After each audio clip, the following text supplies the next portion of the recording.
Bom, para o estudo da noite, eu escolhi o tema do Livro dos Espíritos, do capítulo 7, Necessidade da Vida Social.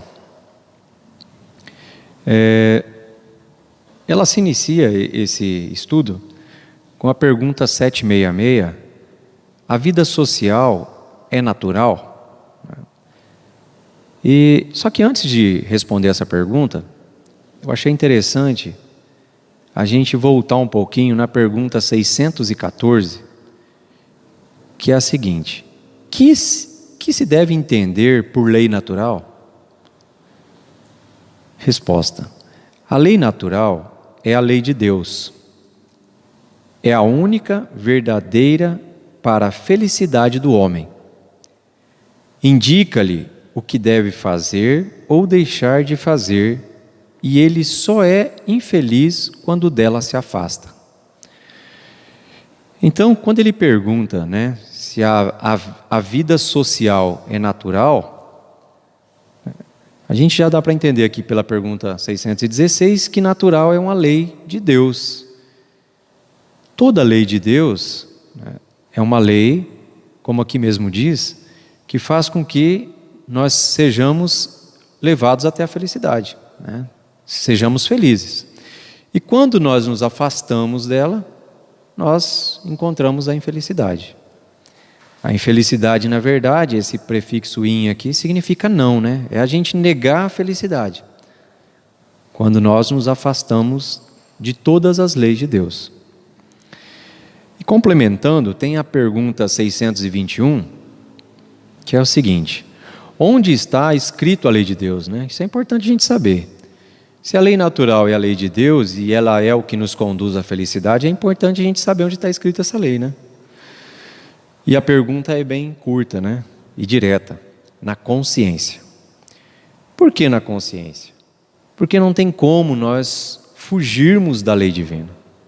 É algo nato em nós. Todos nós temos consciência plena de quando estamos indo conforme a lei de Deus e quando estamos indo contra a lei de Deus. É instinto isso. Quando você percebe algo que está errado, na relação humana, na relação entre as pessoas, incomoda a gente. Às vezes, devido à situação que você se encontra, você pode até agir daquela forma. Você compadecer daquilo, se envolver naquilo, mas você sabe que você está indo contra uma lei de Deus. Por isso que não tem como a gente justificar que a gente não sabia. Porque se tivesse escrito na Bíblia ou qualquer outro livro religioso, a pessoa podia chegar e falar: não, mas eu não sei ler. Então como que eu ia saber da lei de Deus se eu não sei ler? Como está na nossa consciência, todos nós somos capazes de seguir a lei de Deus. E automaticamente somos capazes de ser felizes. Como nós até no estudo anterior, a gente viu que pessoas extremamente ignorantes de estudo, de ensino intelectual, têm um entendimento de lei de Deus, de justiça, que muitas pessoas letradas, extremamente graduadas, não têm. É uma demonstração do quê? Da lei de Deus que é gravada na nossa consciência. Então ninguém ensinou aquilo para aquela pessoa, Ela é dela, já está dentro da sua consciência, Então a pergunta 766, a vida social é natural? Certamente. Deus fez o homem para viver em sociedade. Deus não deu inutilmente ao homem a palavra e todas as outras faculdades necessárias à vida de relação. Então, todos os instrumentos que nós temos para nos relacionar, não é inutilmente. A sociedade, nós sofremos e influenciamos todos que estão em contato conosco. No momento que nós saímos da nossa casa, no trânsito, no trabalho, no nosso ambiente de amizade, na nossa família. Então, a partir do momento que eu saio da minha casa, quando eu me despeço das pessoas ali, a forma com que eu faço isso, o que eu falo, o que eu faço, pode gerar e influenciar consequências ao longo do dia dessas pessoas, no meu trajeto até o meu trabalho, o meu comportamento num trânsito, né? Pode influenciar, às vezes, parece até que não, mas aconteceu comigo uma situação de um conhecido meu, em Campo Grande, que ele estava no carro dele, e aí ele teve uma discussão com um taxista, de manhã cedo isso. E teve aquela discussão, um fechou o outro, não sei nem quem estava certo, quem estava errado. Eu sei que ele saiu, e o taxista estava com um passageiro no banco de trás. E o passageiro falou assim para o taxista: cara, eu não acredito que você vai deixar por isso mesmo. O taxista deu a volta no carro, voltou, encostou no semáforo do lado desse amigo meu, e deu um tiro nele. Então olha só, o que uma pessoa fala, o comportamento dela, o quanto não influencia na sociedade. Qual a relação desse passageiro com o taxista? Nunca provavelmente tinham se visto, primeira vez, estava fazendo uma corrida, ia descer alguns quilômetros depois, às vezes nunca mais ia se ver. E olha a consequência que gerou o ato dele, a fala dele, né? Consequências que esse taxista vai sofrer para resgatar, né? Então, tudo isso, nosso comportamento, se a gente parar para pensar, igual eu citei, da nossa ida para o trabalho, dentro do nosso ambiente de trabalho, pessoas que chegam até nós, a paciência que a gente deve praticar às vezes com o colega do trabalho, a paciência e a tolerância com o nosso chefe, que às vezes é aquela pessoa que nos cutuca, nos provoca, né? E aí, dentro do nosso lar, dentro da nossa família, no regresso, né? E todo o nosso ambiente de amizade, porque nós precisamos, a sociedade, ela é organizada, e como diz aqui no próprio livro dos Espíritos, é uma lei de Deus, porque eu preciso trabalhar em mim as imperfeições que ainda habitam dentro do meu ser, e eu sozinho não consigo fazer isso. Então eu preciso daquele colega ou daquele motorista que me tira a paciência, para mim aprender a ter paciência. Eu preciso das pessoas que provocam as imperfeições minhas, para mim ir ao pouco identificando e sanando elas. Como que eu faço isso sozinho? Primeiro que nós vivemos em sociedade, já é difícil eu aceitar minhas imperfeições. Você imagina sozinho. Então, a sociedade ela tem essa organização. Todas as pessoas que se relacionam conosco têm um motivo. Nós, na maioria das vezes, nós agimos da forma correta. Nós temos a ferramenta e pegamos o quê? Isolamos a ferramenta. Então, é colocado uma pessoa no nosso meio, na nossa sociedade, e ligado a você, que te provoca realmente a tolerância. O que você faz? Eu não suporto mais essa pessoa. Não atende mais o telefone, né? Sai do contato dessa pessoa, não passa mais por aquele caminho, por aquele lugar, se isola. Você tem uma ferramenta que foi disposta para você trabalhar a sua imperfeição, você guarda ela. E à noite, às vezes, você faz uma prece e ainda pede: nossa Deus, me dê paciência, me dê tolerância. Ele deve pensar: mas você acabou de guardar a ferramenta que eu tinha te dado para isso, né? Quando a gente faz prece e pede paciência, é justamente isso que chega até nós. Pessoas que vão provocar em você essa situação de você desenvolver a paciência, desenvolver o egoísmo, desenvolver o ciúme. Todas essas ferramentas no nosso ambiente são seres humanos.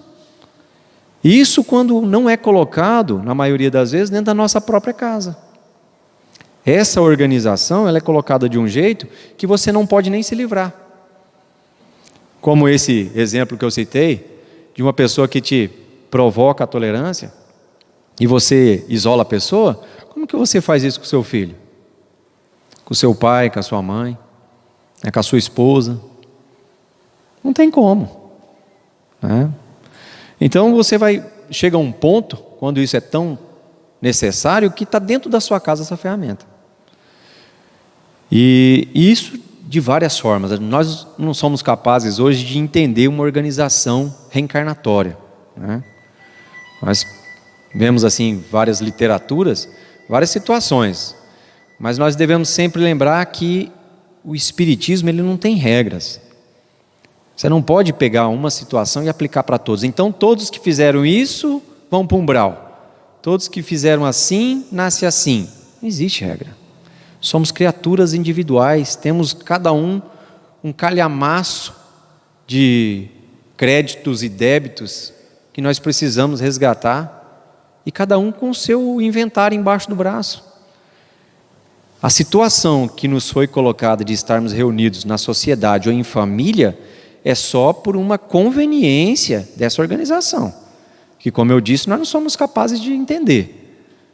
Mas a nossa família, dentro da nossa casa, as pessoas que se relacionam com a gente diretamente ali, são nossa primeira engrenagem dessa evolução. Você nasceu com o pai que você tinha que nascer, com a mãe que você tinha que nascer, irmãos que você tinha que ter. Por quê? Porque existe esse inventário que a gente não é capaz de saber ainda. Mas quem é espírita, conhece um pouco da literatura espírita e acredita no espiritismo, começa a olhar para a família e para as dificuldades familiares diferente.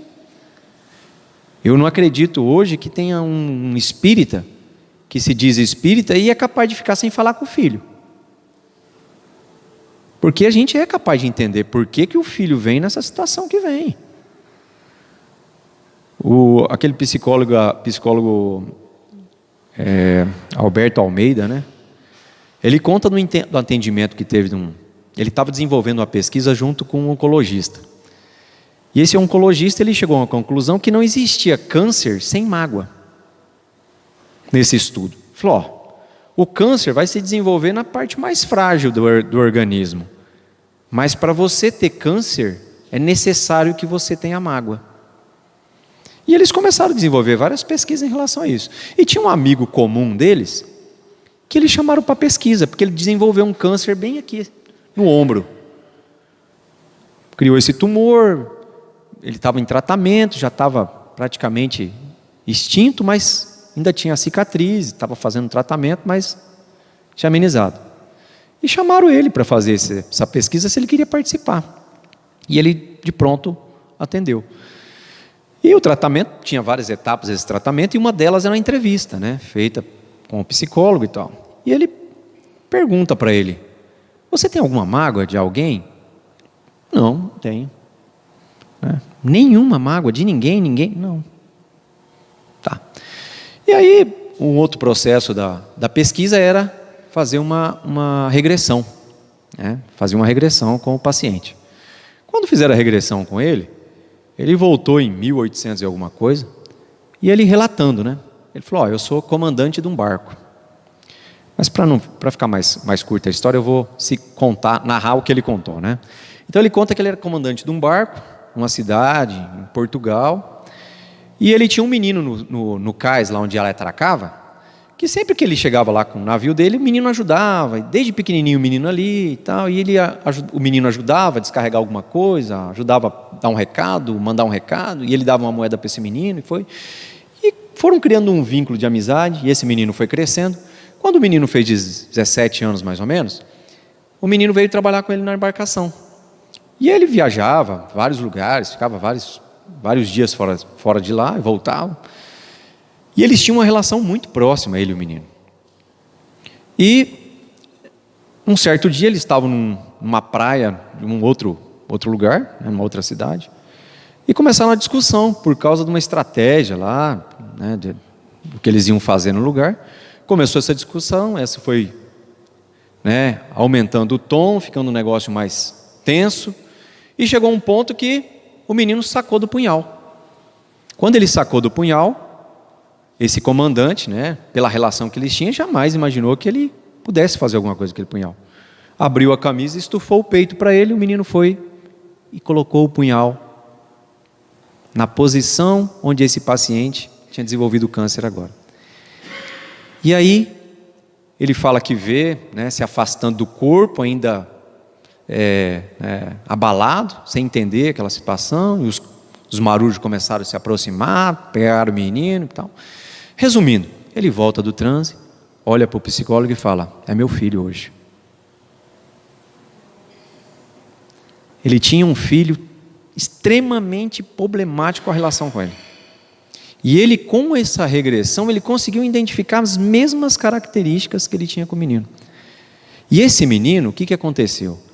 Ele tinha tido um caso com uma mulher nesse porto.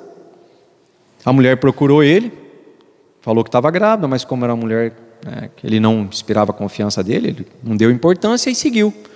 E esse menino cresceu assim: aquele é seu pai, mas ele não te quis. Então, o menino sabia que ele era o pai.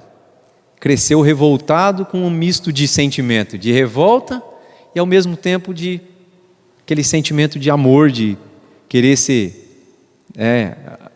querido pelo pai, acolhido pelo pai. Então, nesse momento que eles acabaram discutindo, veio à tona esse sentimento, de revolta, e causou isso. E aí hoje o assassino vem aonde? Como filho. E aí? Veio pequenininho, aquela coisinha bonitinha. Se ele soubesse que era o assassino, tinha essa receptividade? Ele já não tinha descartado esse cara faz tempo? Nós hoje, como que nós, às vezes no noticiário de TV, qual que é o sentimento que a gente tem quando a gente vê um crime bárbaro? Se na hora passasse uma pesquisa ali, você é a favor ou contra a pena de morte? A gente já ali, não, tem um cara desse, tem jeito. E se ele matou você numa vida passada? E hoje ele é colocado como quem? Como seu filho, nessa relação social, nessa relação de família, onde você não tem como descartar. Filho é assim, né? Faz coisa errada e, pai, me perdoa. O que a gente faz? Então tá, só mais uma vez. Essa é a 15ª vez que eu vou te perdoar, só mais essa. Porque precisa dessa relação. E isso assim, né? No plano espiritual, a gente está analisando só essas 2 reencarnações. Mas e antes? Qual foi a relação que ele tinha com esse menino, com essa mulher? Olha só o tamanho da relação, da engrenagem. Por isso que nós não podemos criar regras. Então meus filhos são meus assassinos. Todo mundo pensar assim, não é assim. É uma história específica, né? Mas é importante a gente entender isso, para a gente buscar, identificar dentro do nosso lar, nas nossas relações sociais, essas dificuldades que a gente tem. Essas pessoas que estão na nossa vida, e é impressionante que a gente sente isso. A gente sente. Tem pessoas que sondam a vida da gente desde quando a gente se entende por gente, ela não é da família, mas às vezes está ali próximo, é um amigo que sempre está se envolvendo com a gente de alguma forma, ou às vezes nem sempre é má, né? Tanto uma como outra. Às vezes uma pessoa que não é da família, é um amigo próximo, mas faz papel de pai, faz papel de tio, é acolhedor, é aquele, né? Amigos que nós temos, eu tenho amigos que é mais que meus irmãos, tem uma relação comigo mais próxima do que irmão meu. Então, o que explica isso? É essa lei divina criada para quê? Para que nós aparássemos essas arestas que ainda existem em nós. E para isso a gente precisa dessas pessoas que vão nos moldando, nos direcionando. Então, a vida social, a vida de família, eu até tinha anotado para falar da família por último, mas acabei antecipando o assunto, né? Mas eu acho que dentro do laço, dentro dessa lei social, eu acho que o mais importante é a família, porque é o nosso primeiro ambiente social que a gente se identifica, né? É a nossa primeira engrenagem, o primeiro contato com pessoas são os nossos pais, nossos irmãos, e é como eu disse, é onde é colocado as figuras principais ali, né, que vão proporcionar o nosso desenvolvimento. Algumas criaturas acham o quê? Que o seu desenvolvimento, né, é alcançado através do isolamento. Então, se isola do mundo. Não quero me contaminar com as notícias ruins, com essa sociedade poluída. E se isola, né? Num mosteiro, numa ilha deserta, e vai meditar, vai praticar um mantra. Mas qualquer um de nós aqui, se nós fôssemos isolados numa ilha e ficássemos lá meditando, tomando água de coco, qualquer um de nós aqui virava santo. Calmo, tranquilo, sozinho lá. Não ia brigar com ninguém, não tinha com quem brigar. Aí é fácil. Só que ao mesmo tempo você ia fazer o quê? Ficar mais embrutecido e com maior dificuldade de relacionar com os outros. Então, no livro dos Espíritos mesmo fala, tudo que nos é dado como instrumento para isso é condenado ao abuso. Então, igual a gente fala para nos comunicar, né, para ter uma relação saudável. Mas se você abusar disso, ou usar de uma má forma, é errado. Então não é a fala, o problema não é você falar, o problema é o que você falar, né? E todos os outros órgãos que são dados para nós, para nos relacionar com os outros. É uma questão, né, de como usar. O excesso, o abuso, em todas as leis divinas, você comete o mal também. Até um certo ponto você faz o bem, com a lei divina. Você passou daquilo, você começa a fazer o mal. Então, o isolamento, ele é necessário, às vezes, né, durante um dia, que a gente precisa, né, um dia conturbado, você se isolar ali dentro do seu quarto, uma meia hora, 1 hora, fazer uma prece, respirar fundo, né, escutar algo edificante, ler um livro. É importante, a gente precisa disso. Um final de semana. Agora, você viver isolado para não se contaminar, né? Aí é um exagero demais. Na verdade, até o livro dos Espíritos fala que é o exagero do egoísmo. É o exagero do egoísmo. Então, agora tem pessoas que fazem o quê? Se isolam da sociedade, mas para fazer o bem. Vai para uma aldeia indígena fazer atendimento médico para aquelas pessoas, ribeirinhos, sabe? Países que estão em guerra, abandonam o ambiente familiar, né? E vão para outros lugares para fazer um trabalho. Aí sim, né? É caridade e amor, que também é o quê? Outra lei de Deus. Então, ele abre mão do conforto, dos bens materiais. E nós temos essa dificuldade, né? A gente fala de bens materiais às vezes aqui, a impressão, eu também acho que me largaria dos bens materiais. Mas não é bem assim, né? Nós somos agarrados aos nossos bens materiais. Então você abrir mão da sua vida para viver em função dos outros, né? Então nós devemos analisar essa lição e pensar como que nós estamos utilizando essas ferramentas do convívio social em prol do nosso aperfeiçoamento. Será que eu estou desperdiçando essas ferramentas? Será que eu estou utilizando? E eu garanto para vocês, todos nós temos essas pessoas, né, colocadas em nossa vida para desenvolver essas virtudes. Às vezes a posição dela não é a mesma, mas você pode ter, com certeza você tem alguém na sua vida para te ajudar com a paciência, né? Com a tolerância, com o egoísmo, com a vaidade. E às vezes hoje a gente está fazendo como com essa pessoa? Ou está isolando, ou está se melindrando com ela, né? Ou está brigado com ela.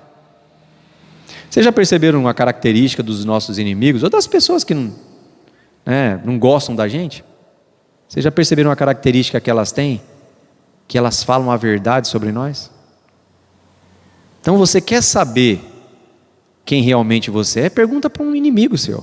Seus amigos não vão ter coragem de falar, né? Os inimigos falam, até com um certo exagero, mas eles têm coragem de falar coisas que... E aí, quem aqui já ouviu o que o inimigo falou numa discussão e parou para analisar? Você é um vaidoso, um metido à besta. Entra pelo ouvido e sai pelo outro. Você nunca vai parar para pensar, peraí, por que esse cara me falou de metido à besta? O que será que ele quer dizer com isso? O que eu posso ter feito para ele falar um negócio desse? Porque você já viu alguém chamar o outro de hipertenso? Você é um hipertenso, um diabético. É uma imperfeição nossa, do nosso organismo físico. Ninguém chama, né? Mas chama do quê? Esses nomes que a gente vê aí. Então, esses inimigos, né, que são às vezes desafetos na nossa vida hoje, são essas ferramentas preciosas aí que a gente precisa delas para evoluir. Nossos amigos são muito bons, mas tem essa característica. Poucos deles se arriscam, né? Arriscam suas cabeças de falar a verdade para a gente. Então eles levam a gente no banho-maria, como costuma dizer, né? Então, questão do isolamento, né? A gente tem vários exemplos que a gente conhece. E é interessante pensar no isolamento também, é o seguinte, pessoal. Às vezes eu vejo gente falando assim, campanhas, né, de arrecadação, pessoas que saem daqui, cruzam um continente para ajudar pessoas, crianças carentes lá. E assim, do lado da casa da pessoa tem uma família, com uma mãe, com 5 filhos pequenos, desempregada. E ele não consegue enxergar aquilo, ele cruza o continente para ajudar a gente. A minha irmã mora no Mato Grosso do Sul, tem vez que eu vou lá, a minha filha vai até aí. Ela fala, tem uma sacola de roupa para você mandar lá para a cozinha do Lar de Nazaré. Eu falei, Maria, mas aqui não tem ninguém que precisa, não. Tem que levar daqui lá para o Mato Grosso, certeza, você já olhou ali perto de onde você dá aula. Ela dá aula num bairro assim, bem carente, sabe? Eu falei, Maria, dá uma volta uma hora. Dá uma olhada ali por perto se não tem ninguém, porque não é que a gente não quer levar, né? A gente sabe que chegar aqui e levar lá no Jardim das Flores, tem um monte de gente que quer, no Pedra 90, mas ali é onde ela está, né? Jesus, tem uma freira uma vez, falou para o Haroldo conta numa palestra dele que ele mudou para uma cidade, e chegou lá, a cidade não tinha nem padaria. Ele foi sozinho, ficou com a mulher e o filho ficou onde morava antes, acho que em Minas, e ele foi sozinho, chegou lá desolado, olhou para aquilo lá, falou, meu Deus do céu. Sentou num banco lá e chorou. E aí, isso no escritório dele, né? Quando ele está chorando, chega uma freira, que era responsável por uma casa de acolhimento de crianças. E a freira acho que sentiu o que ele estava passando na cabeça dele. Ele falou, meu filho, posso te falar uma coisa? Estou sentindo, tenho que te falar um negócio. Ele falou, pode. Ele falou, meu filho, Deus fala para a gente que a gente tem que aprender a florescer onde somos plantados. Então é isso. Se nós nascemos e estamos aqui em Rondonópolis, aqui é o nosso meio de convívio, é essas pessoas que a gente tem que estar relacionados. Não é outra família, você não nasceu na família errada, você não está no trabalho errado, você não está namorando a pessoa errada.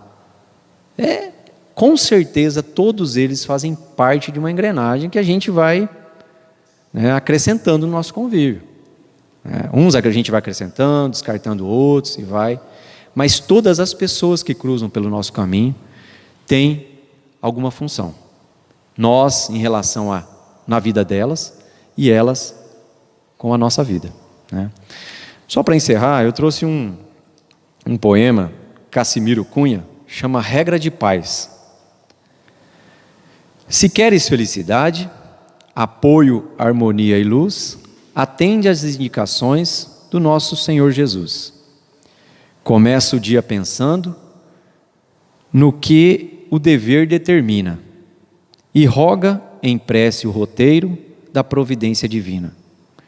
Ergue-te cedo e se falas, fala a palavra do bem, auxilia a quem te ouça, não penseis mal de ninguém.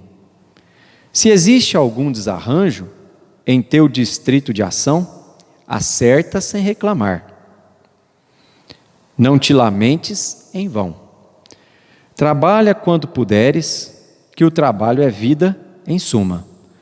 O tempo, igual para todos, não para de forma alguma. Se alguém te ofende, perdoa. Quem de nós não pode errar? Não há quem colha perdão se não sabe perdoar. Trilhando a estrada sombria, de prova, rixa e pesar, acende a luz da concórdia, ajuda sem perguntar. Problemas, dificuldades, aprendamos dia a dia, que a bondade tudo entende, quem serve não se transvia. Onde a tristeza se espalha e a vida se ilude ou cansa, sede, caridade, consolo, serenidade e esperança. E chegando cada noite, por sobre os caminhos teus, dormirás tranquilamente na bênção do amor de Deus. Então vamos fazer a prece de encerramento e depois vamos para o passe coletivo. Fechando os nossos olhos e levando o nosso pensamento ao nosso bondoso Pai e ao Mestre Jesus, agradecemos por essas lições do Livro dos Espíritos, que como bênçãos e bálsamos reparador, vem de encontro às necessidades íntimas do nosso coração, permitindo que olhamos de forma mais profunda, carinhosa e delicada aos instrumentos necessários para o nosso aperfeiçoamento moral. Que Jesus abençoe a todos, hoje e sempre, que assim seja.